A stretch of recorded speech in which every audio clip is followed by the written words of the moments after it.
Экономический форум в Сухуми стал площадкой, где планы обрели четкие контуры. Главный итог для турсферы – подписание соглашения с госкорпорацией «Кавказ-РФ».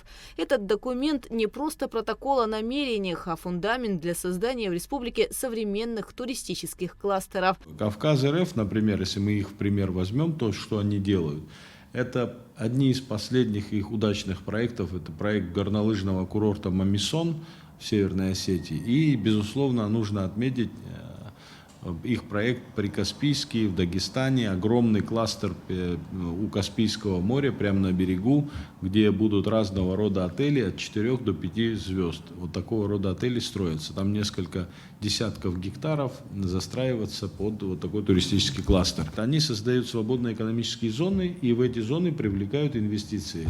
Когда мы говорим об инвестициях, я хочу здесь оговориться. Это могут быть как наши внутренние инвесторы, так и, безусловно, иностранные.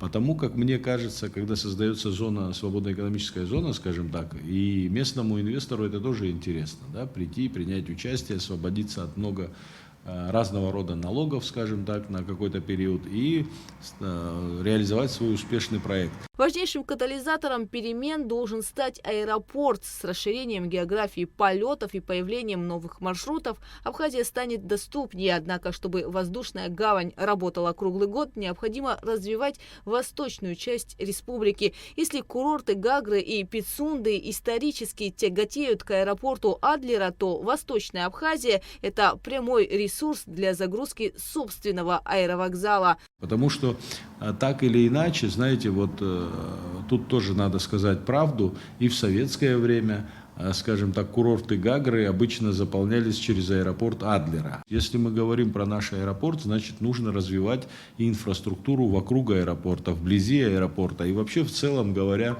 о развитии динамичном всей территории нашей страны, конечно, нужно обращать внимание на восточную часть Абхазии. Ставка на круглогодичный отдых требует новых форматов. Один из них – глэмпинги. На развитие этой отрасли Абхазии выделено 150 миллионов рублей российских субсидий. А порядок отбора участников программы опубликуют уже в ближайшее время. Особая роль в стратегии вне сезона отведена Восточной Абхазии. Есть разные мнения в Абхазии по горнолыжному курорту. Вообще есть те, кто не приемлет этот проект в Абхазии.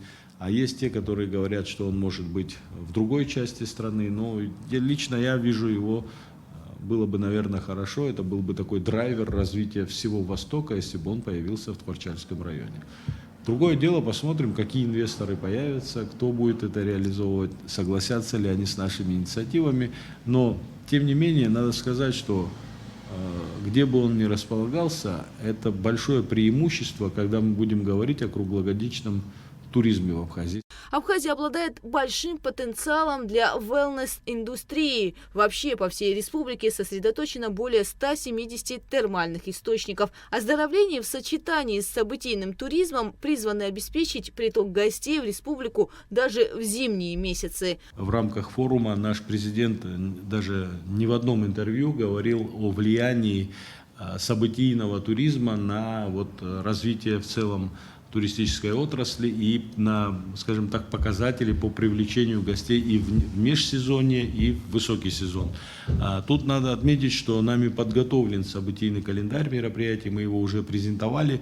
Очень надеюсь, что сейчас, в ближайшее время, начнем много чего из него реализовывать. В момент проведения в Абхазии первого, скажем, мероприятия, это фестиваль «Мандарин» в январе месяце, показатели посещаемости, скажем, Новоафонской пещеры в 2 раза выросли, показатели, скажем, наших, мы же все знаем наш город, набережную, какова торговля в общепите, в заведениях, летний сезон, зимний сезон. Так вот, я вам скажу, что коллеги говорят, что за эти 7 дней у них была выручка аналогичная летнему периоду времени. Однако природные богатства – это лишь половина успеха. Астамур Логуа подчеркивает, в условиях жесткой конкуренции на первый план выходит борьба за гостя через сервис и профессиональное обучение персонала. Мы для этого в прошлом году еще открыли Академию сервиса Сейчас в рамках форума подписали соглашение с Российским государственным университетом сервиса и туризма. Мы, как и в прошлом году, сейчас начинаем практику приглашения сюда специалистов. И, вы знаете, обучение, но это, надо сказать, не академическое образование, а это вот прям линейный персонал. Тот, кто на первом этапе встречает гостя в отеле, тот, благодаря кому у человека складывается, скажем так, отношение к тому или иному отелю, к тому или иному, той или иной локации или предприятию. Поэтому это очень важно, как и в прошлом году, в этом году собираемся продолжить. Параллельно усиливается и информационное продвижение. Реклама абхазских локаций уже транслируется на туристическом канале Сочи, а в перспективе Минтуризма планирует запуск собственного телеканала. Мы это делаем лишь для того, чтобы увеличить поток гостей в нашу страну. Да, это, безусловно, наверняка однодневный турист первый раз, но в следующий раз он может выбрать Абхазию как местом отдыха, потому что, находясь на территории Большого Сочи, он может увидеть рекламу об Абхазии и приехать к нам в гости на один, краткосрочный какой-нибудь визит, да, 1-2 дня провести на территории нашей страны. Но когда нам понравилась эта практика, я скажу, что это не такое уж дешевое удовольствие, мы платим за это деньги, у нас есть соглашение, но вот смотрите, например, в Новоафонской пещере проходят концерты классической музыки. Вот мы попробовали, разместив рекламу на этом канале и на всех их ресурсах, билеты были проданы гораздо быстрее, чем это было раньше. Реклама работает, это правильное направление. Теперь мы решили сделать туристический канал Абхазии. У нас номерной фонд с каждым днем растет, в каждом номере практически есть телевидение спутниковое, и вот там тоже можно будет наблюдать все то, что происходит в туризме Абхазии, все новые, скажем так, открывающиеся интересные объекты, локации, чтобы даже внутри страны наш турист получал еще больше информации, что он может посмотреть, куда он может съездить и для чего ему посетить Абхазию в следующий раз. Еще одним шагом навстречу путешественникам станет создание сети туристско-информационных центров. Современные ТИЦы планируют установить во всех точках входа, на границе, ЖД-станциях и в аэропорту. Где будет сидеть сотрудник Министерства туризма, который будет рассказывать все то, что интересует туриста, предлагать ему посмотреть нашу страну, познать ее по-новому и подсказать, ответить на любые вопросы, которые интересуют нашего гостя.